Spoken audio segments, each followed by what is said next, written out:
Oi, meu nome é Emily Vitória Neves Monteiro, sou acadêmica de História da Universidade Estadual do Paraná e hoje nós vamos continuar nossa aula sobre Brasil, Era Vargas. E aí, pessoal, hoje nós vamos falar mais um pouquinho sobre a história do Brasil. Hoje vamos ver o mais amado e odiado Getúlio Vargas. Acho que todo mundo já ouviu falar pelo menos um pouquinho sobre ele, né? Então, quero que vocês foquem aqui nessa imagem, porque no decorrer da aula quero ver se vocês vão conseguir entender o que ela está querendo representar, tá bom?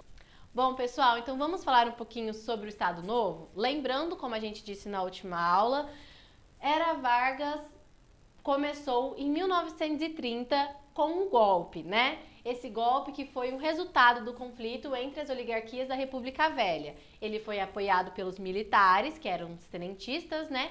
E as dissidências oligarcas, aquelas que ficavam fora do eixo do café com leite, fora de São Paulo e Minas Gerais.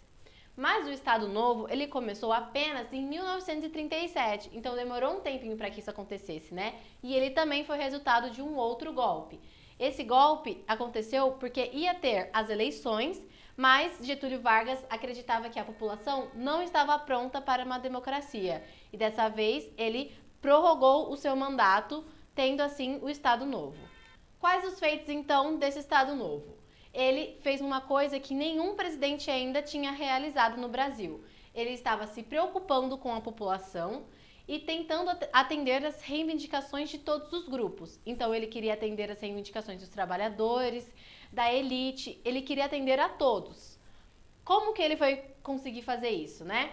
Ele elaborou leis e teve vários feitos que marcaram o seu governo, como a consolidação da CLT. Então, se hoje a gente tem o salário mínimo, férias anuais, benefícios, né, de trabalho, foi graças à CLT elaborada pelo Getúlio Vargas. Então, voto secreto feminino também foi o que aconteceu nesse governo. A criação da Petrobras, a Voz do Brasil, que eu não sei se vocês escutam muito rádio hoje em dia, mas existe até os dias de hoje, é um horário fixo nas rádios que fala sobre os acontecimentos do Brasil. Ele começou na Era Vargas e o que a gente vai focar nessa aula, que é o DIP.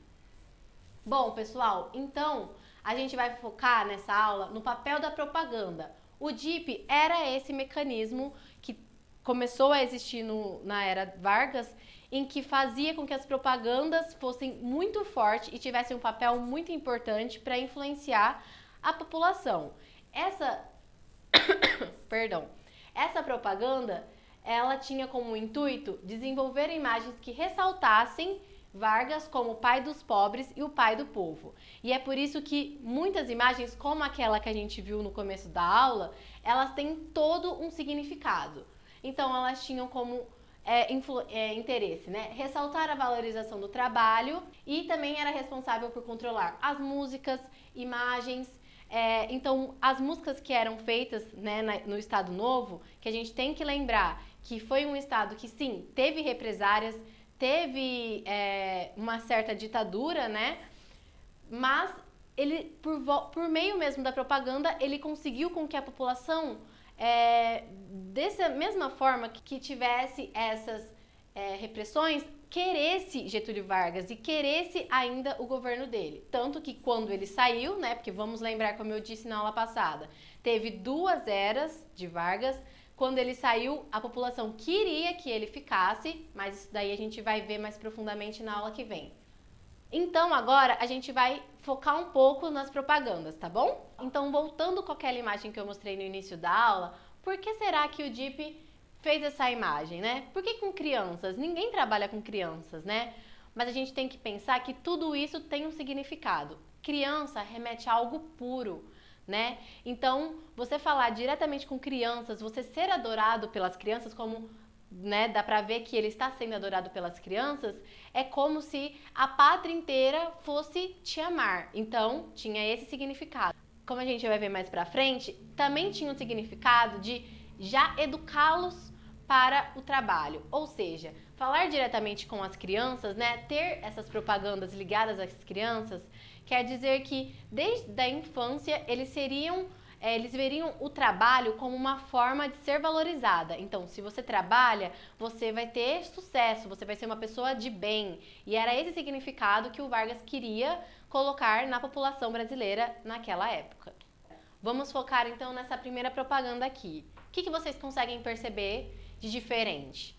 Nós estamos vendo novamente as crianças nessa propaganda. Se ele fez um livro que chama Pequenos Cidadãos, é porque ele queria que fosse voltado para as crianças. Ou seja, como eu disse agora há pouco, era voltado para a educação dos pequenos. Nesses livros, ele conseguia falar, por exemplo, que uma criança que nasce rica, ela é rica, e uma criança que nasce pobre, ela precisa se conformar com a situação do estado dela, mas que isso não prejudica ela desde que ela trabalhe, entendeu? Então, desde pequenos, as crianças eram educadas a ver o trabalho como uma forma de ser valorizada. Você tinha que crescer e trabalhar, e aí você ia ajudar no desenvolvimento do Brasil, o que era o foco principal de Vargas. Nesse Estado Novo, ele queria que o Brasil fosse deixado de ser visto como um país atrasado. Ele queria que ele fosse desenvolvido. E como que você desenvolve um país? De acordo com Vargas, era através do trabalho. Tá bom? Então, nessa outra propaganda aqui, a gente consegue ver o cartaz de 1º de maio. Então, como eu disse para vocês, foi Vargas que criou o feriado de 1º de maio como uma forma de parabenizar os trabalhadores, né? Deles terem um dia voltado para eles. E dessa forma, o que aconteceu? Os trabalhadores homenageavam Vargas. Então, como a gente consegue ver que está escrito aqui, né? Eles foram até o palácio para homenagear Vargas por esse dia, por ter dado a eles esse dia. E a última propaganda aqui é Tudo pelo Brasil. Ou seja, Vargas, estando no centro, né, do Brasil, ele quer mostrar que com a Era Vargas, com o Estado Novo, ele conseguiu unir o Brasil, ele conseguiu unificar a população como uma só. Trabalhando, então, todo mundo pensando no trabalho, em que o trabalho vai desenvolver o país. Beleza?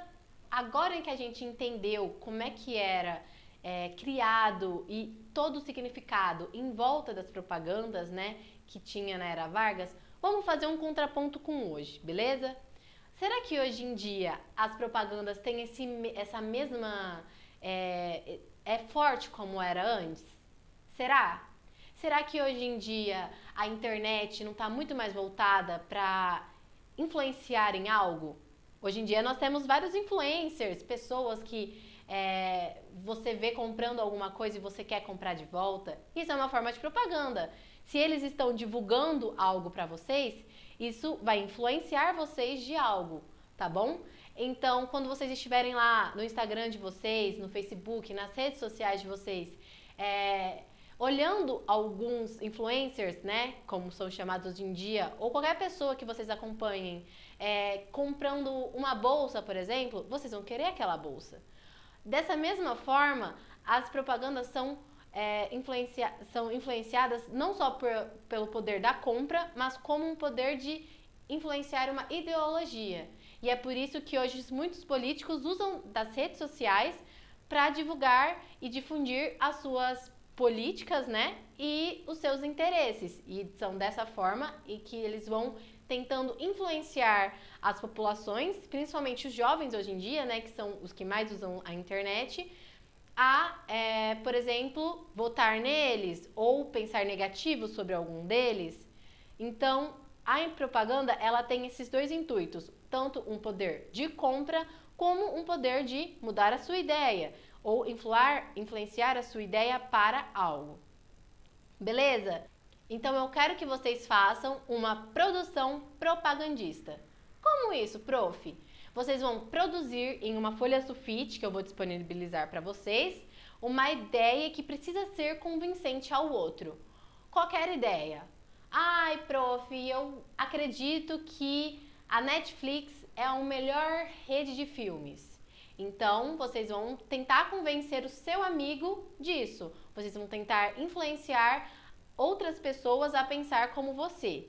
E nisso a gente vai estar refletindo, né, e vai estar fazendo entender como que o DIP pensava antes de fazer as propagandas, né? Qual a intenção deles. Vocês serão como se fosse o DIP, só que vocês vão influenciar para o que vocês querem. E é com isso que a gente finaliza a aula de hoje, com essa atividade que eu espero que vocês gostem e usem a criatividade e façam uma atividade muito legal para a prof, beleza?